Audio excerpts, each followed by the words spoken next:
Ainda não chegou o tempo é o título dessa mensagem. Dá uma ajuda aqui, que eu tenho que fazer para aparecer. Não? Tá ligando? Tá bom. Então nós vamos ler o texto e eu vou pedir para você ler comigo.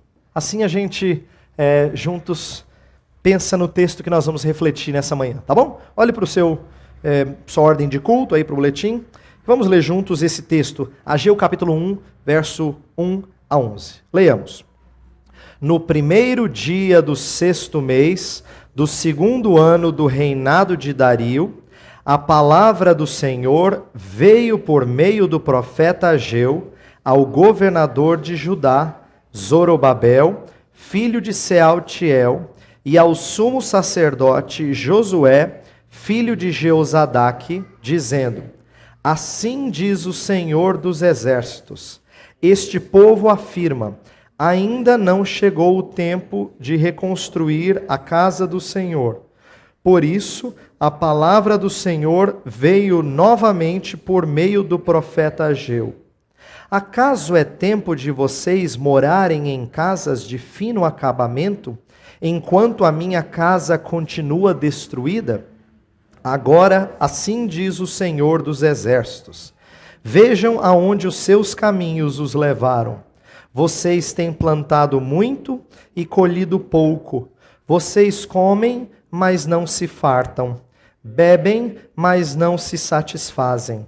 Vestem-se, mas não se aquecem. Aquele que recebe salário, recebe-o para colocá-lo numa bolsa furada.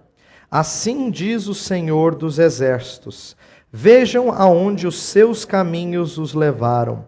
Subam o monte para trazer madeira, construam o templo, para que eu me alegre e nele seja glorificado, diz o Senhor.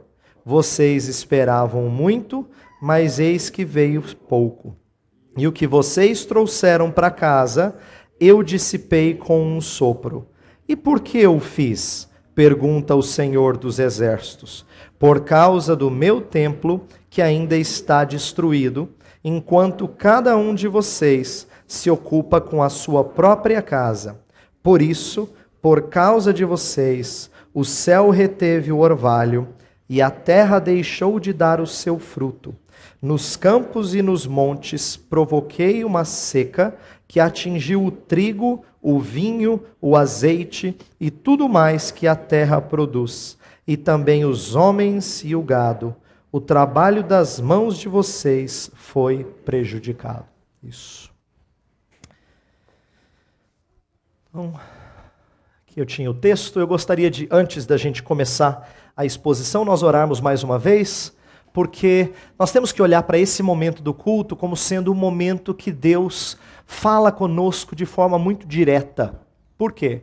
Porque nós chamamos a Bíblia de palavra de Deus, não é à toa. É porque a gente crê que esse livro não é só papel e tinta, ou poesia bonita de 2, 3 mil anos atrás. Ele é palavra que o próprio Deus colocou na pena dos escritores bíblicos. E essa palavra continua a falar aos homens, por quê? Porque Deus conhece os homens como ninguém. E aquilo que ele coloca nesse livro vale para o ser humano em qualquer época da sua história. É por isso que a gente para todo domingo, lê uma porção e diz assim: Deus, fala conosco. É isso que nós vamos pedir agora. Então feche seus olhos, nós vamos pedir que Deus fale conosco. Senhor, nós ouviremos agora a Tua palavra explicada e a nossa oração, nosso pedido é que Tu fales conosco. Senhor, não permitas que minha exposição seja confusa, mas que haja clareza para aqueles que aqui estão e que a palavra de Deus ganhe vida e seja edificante para aqueles que vieram Te cultuar nessa manhã. Mais uma vez, Senhor, te pedimos que o Senhor fale conosco. Caso sabemos que a Tua palavra é viva, ela é eficaz em nossas vidas. Nós pedimos que ela o seja nessa manhã novamente. Oramos pelos méritos de Jesus. Amém.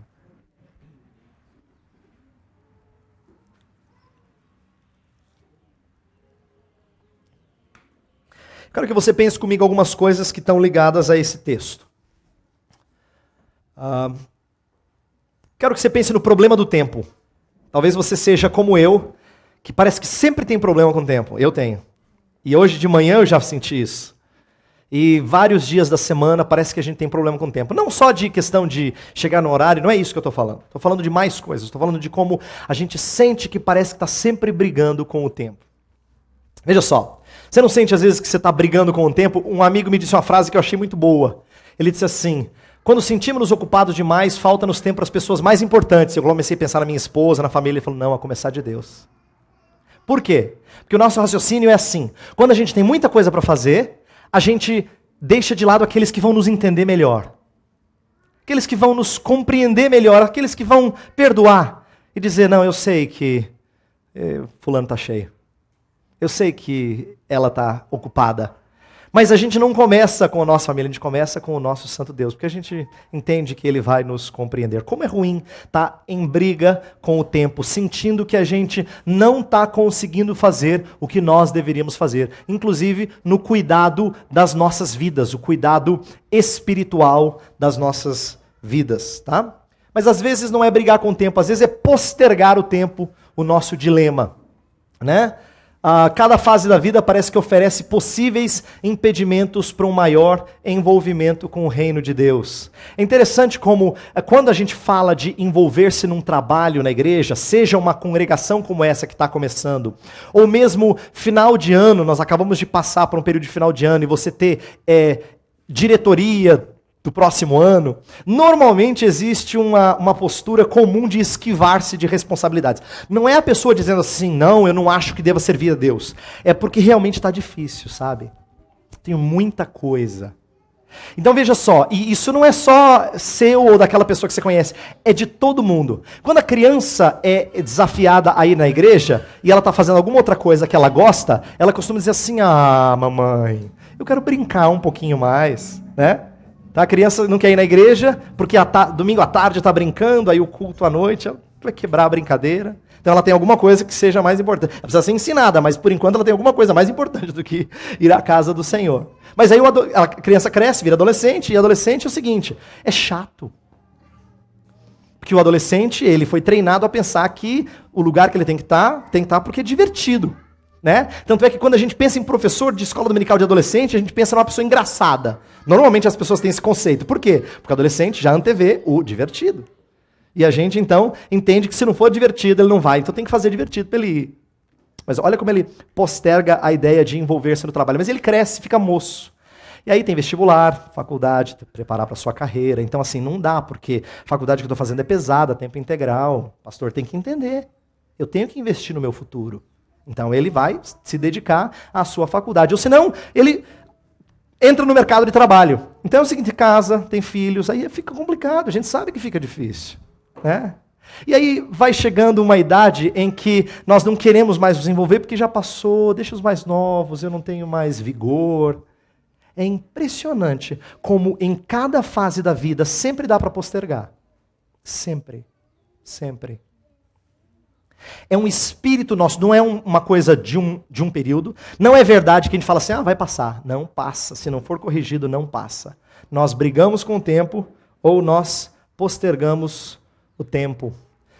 Não importa qual é o seu problema. Se você é uma pessoa que quer fazer, mas sente que não, eu vou fazer, não estou pulando fora, eu só estou com dificuldade de administrá-lo. Ou você fica postergando, não importa. A questão é que ambos os problemas, e eu me incluo nisso, é um problema de inversão de prioridades. E na verdade o profeta Ageu vai falar sobre isso. Esse texto que a gente leu hoje é uma mensagem muito atual, porque é a palavra de Deus, e porque fala de lidar com o tempo. Nós vivemos correndo com coisas do tempo ou postergando o tempo, e o profeta Ageu estava falando com pessoas que queriam fazer o trabalho de Deus. Mas não veio ainda o tempo. Ainda não chegou o tempo. Então ele vai falar dessa questão de inversão de prioridades. Nós precisamos saber disso e entender isso. Então eu quero que hoje você pondere sobre esse assunto, porque nós vamos ver o que a palavra de Deus tem a nos dizer sobre como nós, às vezes, sem perceber, invertemos as prioridades no que diz respeito àquilo que Deus espera dos seus servos, tá? Eu quero contar um pouquinho da história por detrás de Ageu para você entender a palavra dele, senão não fica muito claro aquilo que ele está dizendo, tá? Então deixa eu explicar um pouquinho. Quero começar com o decreto de Ciro. Ciro foi o rei da Pérsia que venceu os babilônicos. Lembra que os babilônicos, se você tem alguma noção de história bíblica, você sabe que os babilônicos foram aqueles que destruíram Jerusalém, que conquistaram Judá, onde estava o povo de Deus do Antigo Testamento, e levaram muitos cativos, inclusive gente como Daniel e os seus 3 amigos, lá Misael, Azarias, né? Você conhece a história. Eles, como muitos outros, foram levados cativos para a terra da Babilônia, para serem servos lá. Ficaram um tempo lá, e quando a Pérsia venceu o Império Babilônico, Ciro fez uma coisa inovadora. Olha só que interessante. Ciro foi um homem que entendia que tinha que vencer os seus vassalos não pela força, mas pela tolerância. Tanto é que Ciro escreve um cilindro, é famoso, ele está lá no British Museum, lá na cidade de Londres. Tem um cilindro pequeno, não é muito grande, deve ter uns 20 centímetros, que tem registrado algumas coisas que Ciro, rei da Pérsia, fez. Dentre elas, um texto muito parecido com o que está em Esdras capítulo 1. No qual ele diz que ele, muito bondoso monarca, libertou muitos povos para voltarem para suas terras e reconstruir os seus santuários. Ciro entendia que não adiantava manter o punho forte para vencer os seus, para dominar os seus vassalos. Ele entendia que ele tinha que tolerar, deixar eles cultuarem os seus deuses e simplesmente manter uma relação de cobrar impostos, mas dar a eles certa liberdade para que eles estejam contentes e não queiram se rebelar. Essa era a estratégia de Ciro. No ano 538, ele então concede um decreto em que ele liberta judeus para voltarem para a terra de Israel. Eles saem da Babilônia, cruzam aquela região do fértil crescente, que é chamado, né, aquela região do Oriente Médio, e chegam ali na Palestina para reconstruírem a sua terra. Né? Então, retornam cerca de 50 mil judeus. E desses 50 mil judeus, é interessante que havia um grande número de pessoas ligadas ao templo. Levitas, sacerdotes. Então era certo que eles queriam recomeçar o culto a Deus. Mas é bom que você saiba que dos 50 mil judeus, nós não estamos falando de todos aqueles que estavam na Babilônia. Alguns judeus tinham se perdido no caminho. Sabe por quê? Chegaram lá e se acostumaram com a vida na Babilônia. Construíram casas, plantaram pomares e começaram a cultivar a terra e se estabeleceram. E depois de ficarem lá e se estabelecerem, alguns deles se casarem com pessoas da Babilônia, não dava mais para voltar. Não tinham condições mais de tirar a raiz. Então a gente sabe que alguns ficam pelo caminho. Voltam um número razoável, mas muitos ficaram pelo caminho porque não tinham mais o interesse pelas coisas de Israel. Esses que voltaram, não. Esses queriam voltar para Israel, que entendiam que Israel era a terra prometida de Deus. Eles voltam com o seguinte propósito: construir o altar e os alicerces do templo. O altar era o lugar onde se faziam os sacrifícios e os alicerces do templo era o fundamento. A expectativa deles era começar com o fundamento e depois construírem o templo. O que vem a acontecer? Infelizmente, começa a haver oposição dos samaritanos. Os samaritanos eram aqueles que tinham ficado na terra de tal maneira que eles se misturaram entre os povos. Eram os israelitas que ficaram lá, que misturaram com outros povos e se tornaram um povo híbrido, um povo não mais de sangue puro, e não adoravam mais só o Deus da Bíblia, então eles adoravam outros deuses. Eles propuseram reconstruir o templo junto com os judeus falaram não. Por quê? Porque eles sabiam que culto misto, que culto com outros pagãos ia lhes dar problemas. Tinham acabado de voltar do cativeiro por causa de idolatria. Então eles falaram, não, pode deixar, isso é um trabalho nosso. Aí eles não gostaram de ter sido recusados, começam a fazer oposição a essa reconstrução do templo. Então eles fazem oposição, usam de estratégia política, envolvem até os políticos para fecharem a reconstrução do templo. E aí vem uma parada por 15 anos. É interessante você saber isso, porque é aqui que a gente chega na história de Ageu. Eles começaram a reconstrução um pouco depois de 538, por volta de 536, aí param a construção por causa dessa oposição política e se acostumam com essa situação e ficam mais de 15 anos sem fazer nada. Quando Ageu entra em cena, o povo acostumou-se a adorar em ruínas. O povo acostumou-se a adorar num altarzinho que tinha lá os fundamentos, mas não tinha saído disso. Então, essa é a hora em que Ageu entra em cena para falar aquilo que ele tem que falar. Só para você saber, se você quiser depois ler em casa, tudo aquilo que eu contei está em Esdras capítulos 1 a 4. É o resumo desse retorno do povo para recomeçar a vida lá em Israel. Tá? Então Ageu entra em cena. Ele prega 4 mensagens.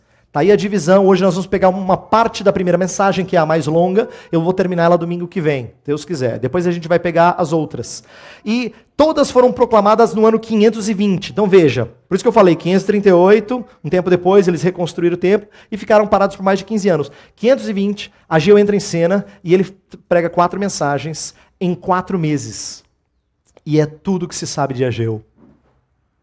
Ninguém sabe de onde ele veio, nem para onde ele foi. Alguns conjecturam de que talvez fosse um homem mais velho, que tinha voltado da Babilônia já idoso, por isso o ministério profético dele é mais curto, mas a gente não sabe. O que a gente sabe é que Deus usa esse homem um pouquinho só, mas para fazer o seu trabalho. É interessante como às vezes Deus faz algumas pessoas passarem muito rápido na vida da gente, mas só para deixar o recado dele, né? Só para marcar a nossa vida. Às vezes, rapidamente, pessoas passam pela nossa vida, mas causam um impacto tremendo. E Ageu faz isso, porque Ageu é um dos profetas mais ouvidos da história de Israel. Muitos profetas no passado falaram, mas não eram ouvidos. Ageu não. Ageu fala e a gente vai perceber que o povo ouve. Isso é muito significativo. Tá? Os ouvintes de Ageu, é bom que você saiba para quem que ele estava falando. Ele estava falando para o remanescente que tinha voltado à terra. Aquele povo que realmente entendeu que Jerusalém era o lugar deles. Que entendia que não adiantava eles estarem estabelecidos lá na Babilônia. E precioso era estar na terra prometida, que Deus havia escolhido desde Abraão. No Salmo 137 tem uma poesia muito interessante que expressa esse espírito daqueles que querem voltar. Lá, o Salmo começa assim, dizendo, nós estávamos à margem dos rios da Babilônia, e os inimigos pediam para a gente cantar. Como é que eu posso cantar longe da terra de Deus? Aí, olha o que ele diz aqui, nessa parte do Salmo que eu coloquei. Como poderíamos cantar as canções do Senhor numa terra estrangeira? Que a minha mão direita definhe, ó Jerusalém, se eu me esquecer de ti. Que a língua se me grude ao céu da boca, se eu não me lembrar de ti, e não considerar Jerusalém a minha maior alegria. Na cabeça de um judeu do Antigo Testamento, desprezar Jerusalém era a pior coisa. Era desprezar a herança de Deus, as promessas de Deus. Então, quando Ageu prega a sua mensagem, ele não está falando com uma turma de desinteressados. Ele está falando com gente que resolveu voltar para a terra. É verdade, com algumas falhas, alguns erros, e Ageu vai tentar corrigir isso, mas com gente interessada em recomeçar a obra de Deus. E a razão pela qual eu acho isso importante é porque a mensagem de Ageu fala a pessoas crentes. É verdade, prioridades invertidas, mas pessoas crentes que sabem que devem consagração ao Senhor. Então a minha pergunta é, como está a obra de Deus na sua vida pessoal, familiar e eclesiástica? Talvez eu esteja falando com um grupo de pessoas que sabem que tem que fazer a obra de Deus. Eu imagino que eu estou falando com vários que sabem que tem que fazê-lo.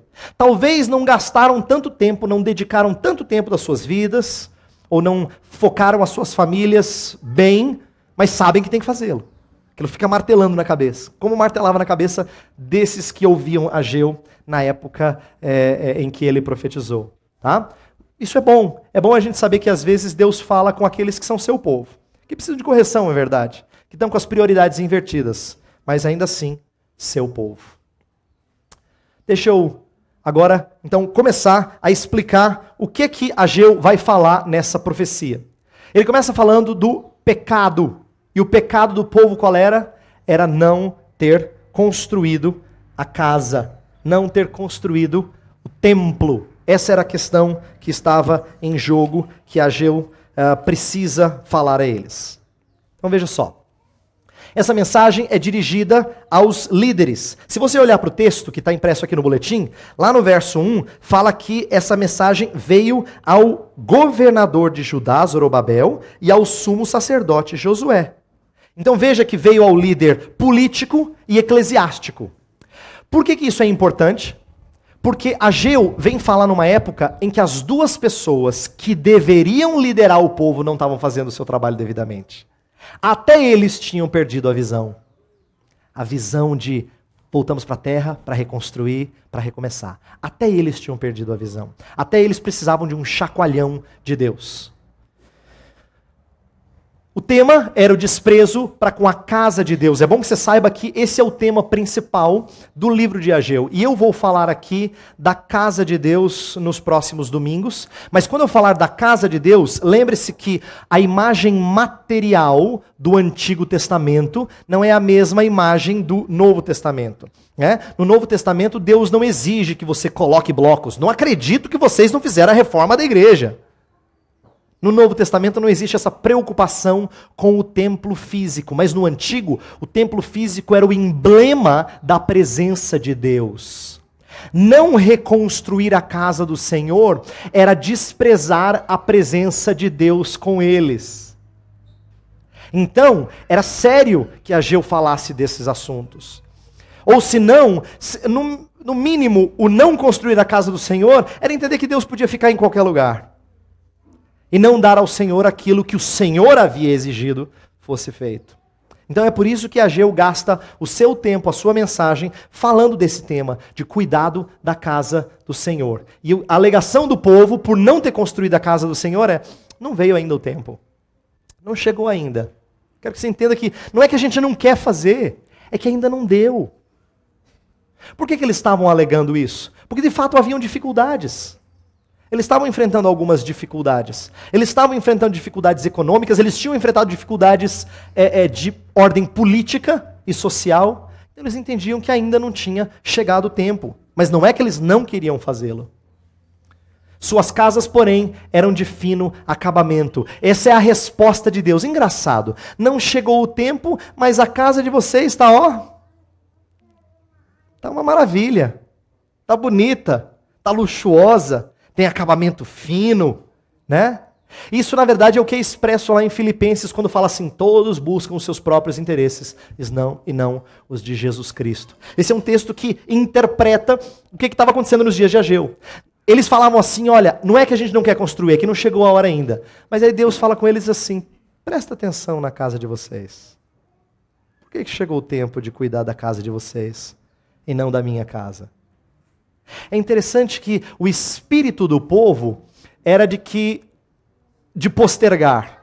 Muito diferente do espírito do rei Davi. Eu não sei se você lembra da história do rei Davi, mas na Bíblia, Davi chega no momento em que ele olha para sua casa, vê aquela coisa linda e olha para a casa de Deus e vê uma tenda. E ele fala: como é que eu posso morar numa casa de madeira, com todo luxo, com todas as peças ornadas por artistas, e Deus morar num templo? Na época não tinha um templo físico, tinha um tabernáculo.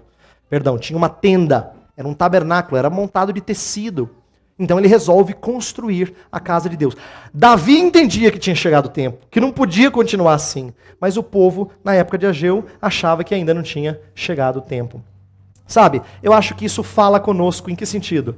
Parece faltar tempo para investirmos na obra do Senhor. A gente sabe do nosso envolvimento. A gente sabe que a gente tem que fazer coisas. Mas é que agora não dá. Como eu disse, por razões diversas. Seja por trabalho, seja por eu tenho que dar tempo para o meu estudo, ou eu não tenho tido tempo para a minha família. E eu sei que essas coisas são importantes, e eu quero que você entenda que nossa mente é tão esperta ao oferecer justificativas, que ela nunca oferece uma justificativa tola. Né? A gente sabe que não cola dizer assim: não vai dar, eu tenho que sair para tomar sorvete. Não cola isso. Então ela não dá justificativa fútil, ela fala de coisa importante. Ela confunde a sua mente porque ela fala de coisa importante. Ela fala assim: eu tenho muita coisa para fazer no meu trabalho. E realmente, você não pode ser um mau funcionário. Eu não tenho tido bom tempo com a minha família. É verdade, você não pode ser uma pessoa que não cuida da sua família. É que eu não tenho tido tempo para os meus estudos. Então assim, a gente arranja justificativas as mais diversas para não investir na sua vida em relação ao reino de Deus. Então a pergunta é: por que é tempo de investir na sua vida e não no reino? E eu quero que você pare e pense um pouquinho aqui, porque esse pecado eu creio que é comum da gente sempre. Às vezes em maior medida, às vezes em menor medida. Mas existe sempre um interesse maior por coisas que nós não pensamos duas vezes em investir coisas pra gente. E olha, são de caráter diverso. são de caráter diverso. Eu não estou falando só de posses. Eu estou falando também de treinamento, de estudo, de relacionamento e tudo mais. Mas você pensar primeiramente na sua vida e não no reino de Deus. Quer ver uma coisa? Eu vou dar exemplos simples. Quantas vezes a gente se esquece de pensar numa amizade visando compartilhar de Jesus Cristo com ela? E não é o seguinte, eu quero testemunhar para que minha consciência esteja tranquila. Eu quero ser amigo dele. Eu quero ser amiga dela. Para que no tempo próprio eu diga assim, olha, eu quero te falar da coisa mais importante na minha vida. E de você pensar em investir nisso. Mas é mais cômodo a gente estar com gente que fala a mesma língua que a gente. Assim como na questão do dinheiro, do uso do dinheiro, né? Não é que você é uma pessoa que gosta de esbanjar, mas seu filho precisa daquele outro curso, daquela outra atividade, daquele outro esporte. Ou de repente você gostaria de dar uma coisa para sua esposa, porque afinal de contas ela é a sua esposa. E essa joia é um pouco cara, é um pouco mais do que eu queria comprar, mas ela merece muito mais. E a gente, sem perceber, não titubeia quando é para investirmos na nossa vida. Mas a gente titubeia quando é para investir no reino de Deus. Quando é para nós gastarmos tempo, dinheiro, amor, dedicação nas coisas de Deus. Então, Ageu fala com pessoas assim, com pessoas que titubeiam, não que não sabem o que tem que fazer. Sabem, querem fazer, só acham que ainda não veio o tempo. A desculpa deles, a economia estava difícil. Porque a colheita estava abaixo das expectativas. O texto que a gente leu fala, vocês têm plantado muito e colhido pouco. De fato, eles tinham trabalhado muito, eles não eram pessoas preguiçosas. O bom desse texto é que ele fala com gente muito real, sabe? Eu não estou falando aqui de pessoas que não zelavam pelo seu trabalho, preguiçosos, que queriam ter a bênção de Deus, mas ficavam lá de braço cruzado. Não. Gente que trabalhava muito. Pegava o segundo emprego, se necessário. Né? Porque tinha que sustentar o lar. E ralava, e ralava, e ralava. Gente séria. Mas parece que não vinha. Parece que não chegava o necessário. Lá em Ageu 2,16, mais adiante no texto, fala assim, quando alguém chegava a um monte de trigo procurando 20 medidas, havia apenas 10. Quando alguém ia ao depósito de vinho para tirar 50 medidas, só encontrava 20. Em outras palavras, tinha sempre abaixo da expectativa.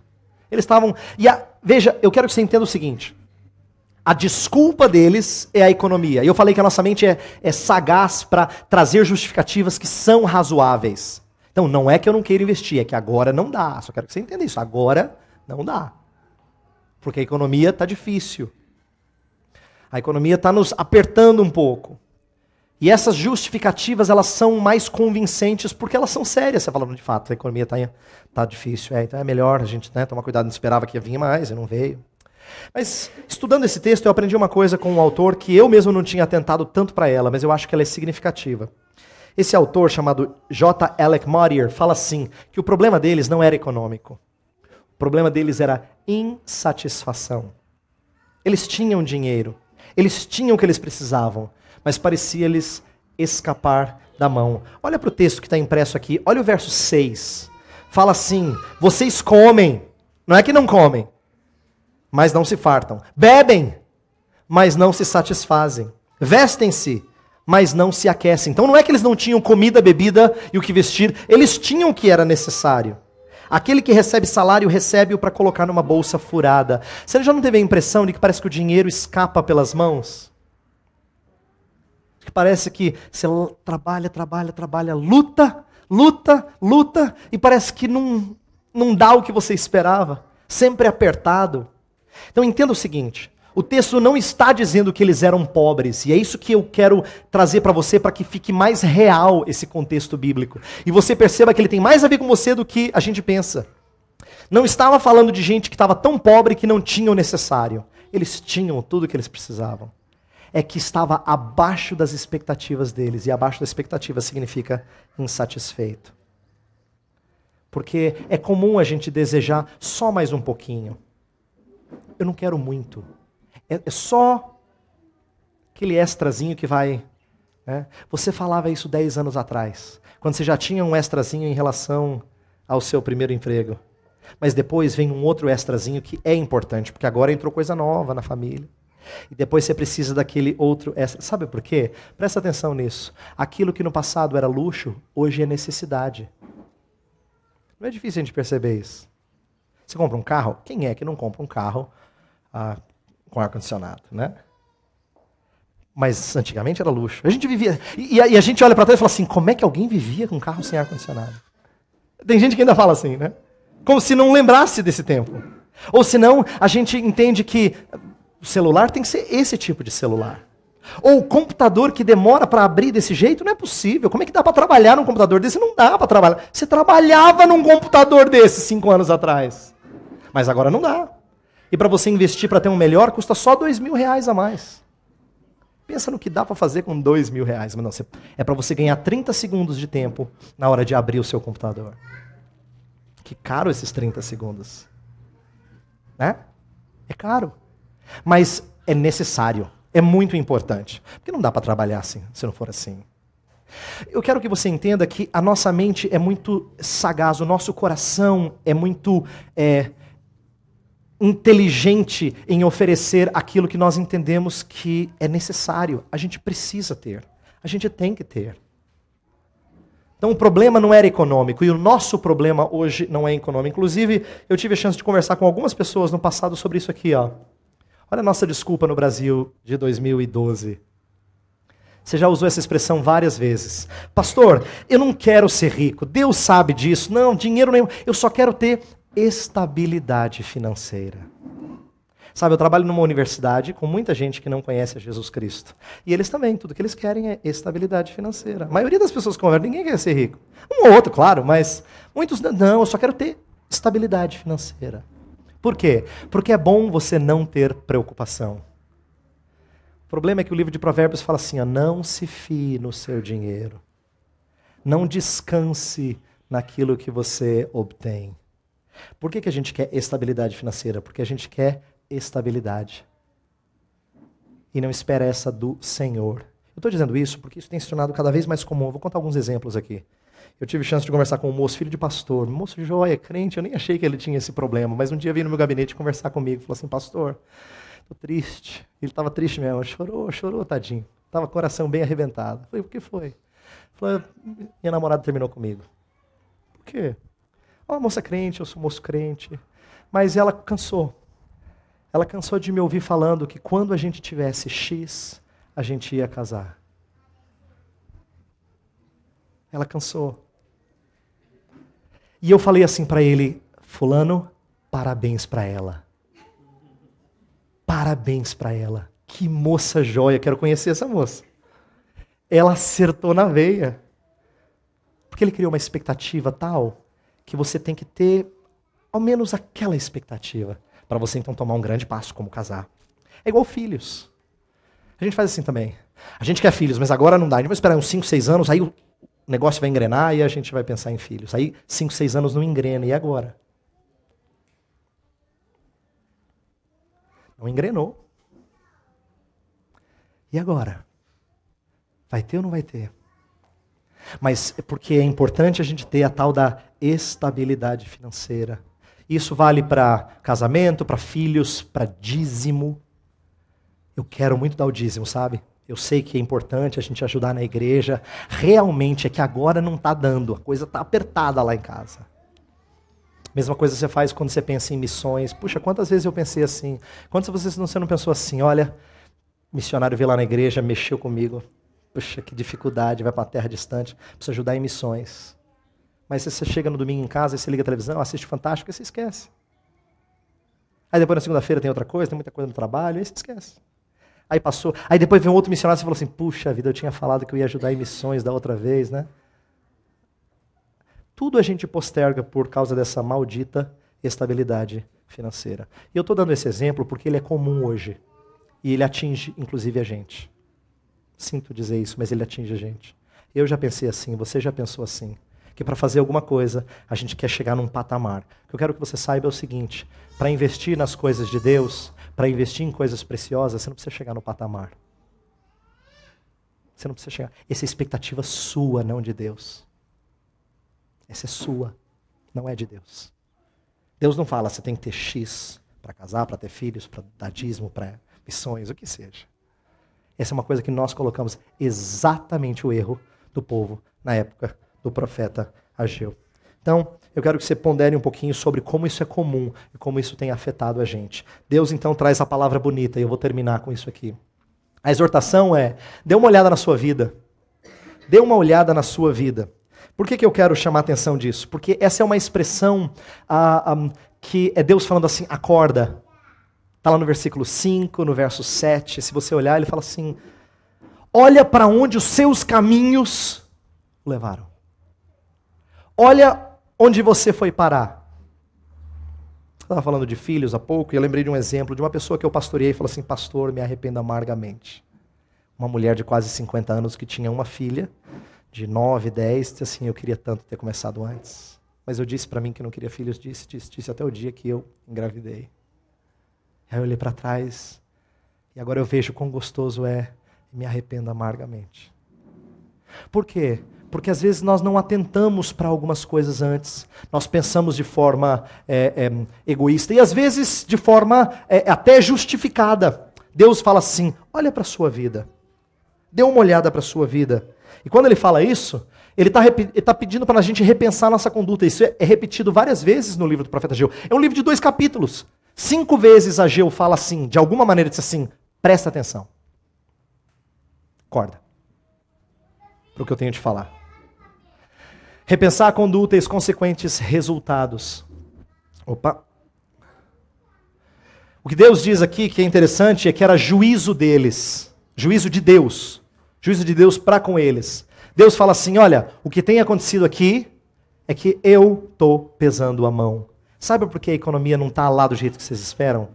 Eu fiz questão de deixar assim. Não é que eles estavam passando necessidade, mas estava aquém do que eles queriam. Não tinham chegado na estabilidade financeira.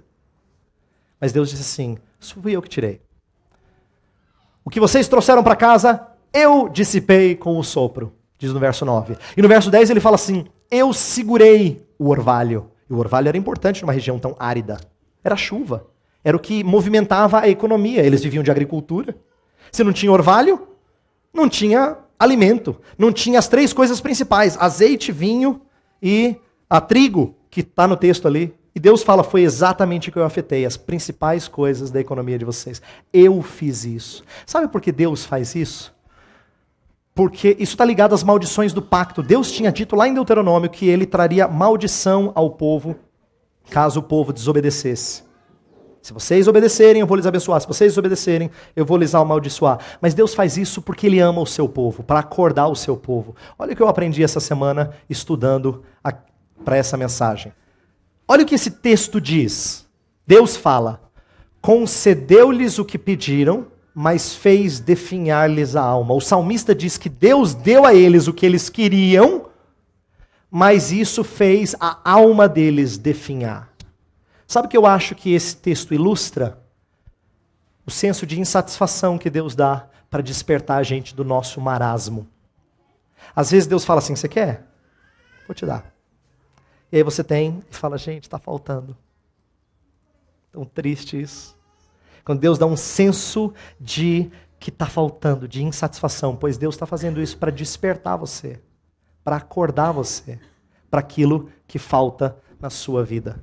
É por isso que eu quero terminar com aquilo que está no verso 8. Ele fala assim, olhe para onde os caminhos os levaram. Suba lá para o monte, peguem a madeira, comece o templo.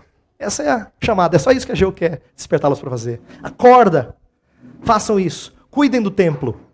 Porque é isso que é obedecer a minha palavra, é isso que é investir no meu reino no momento. E, no nosso caso, eu lembro das palavras de Jesus. Buscai, pois, em primeiro lugar o seu reino e a sua justiça, e as outras coisas serão acrescentadas. Que outras coisas? As coisas pelas quais a gente luta. Por que você fica até mais tarde no serviço? Por quê? Porque você tem que dar comida, roupa, tudo que você precisa para a sua casa, não é? Mas é isso que os gentios procuram. Eles também lutam por roupa, por comida. E é por isso que eles pegam um segundo emprego, terceiro emprego. É por isso que eles trabalham de sábado, de domingo. É por isso que eles ficam preocupados de repente perder o emprego porque está havendo corte na empresa. Por quê? Porque esse é o alvo da preocupação deles. E Jesus fala assim, não andeis ansiosos. Você não pode esticar a sua vida um pouquinho que seja. Então busque o reino de Deus e a sua justiça. Deixa Deus cuidar o resto. Ele cuida do passarinho. Ele cuida do lírio do campo. Por que ele não vai cuidar de você? Já viu o lírio do campo vestido? Jesus fala. Não é mais bonito que Salomão? Pois Deus faz isso com uma plantinha que depois é jogada no fogo. Deus dá essa bela roupa ao lírio para depois ser amassado. Você acha que Deus não vai dar para você o que você precisa? Ainda não veio o tempo, Senhor. Deus fala, é claro que veio. Sempre é tempo de investir no reino de Deus. Sempre. Buscai, pois, em primeiro lugar, o seu reino e a sua justiça. Eu quero convidar o presbítero Fábio, o Edinho, para virem à frente, para a gente cantar a música que está no nosso boletim, porque é exatamente isso. É o nosso compromisso, é a nossa resposta. Deus, é verdade, eu tenho que investir em algumas coisas. Eu tenho que procurar aquilo que é mais importante na minha vida.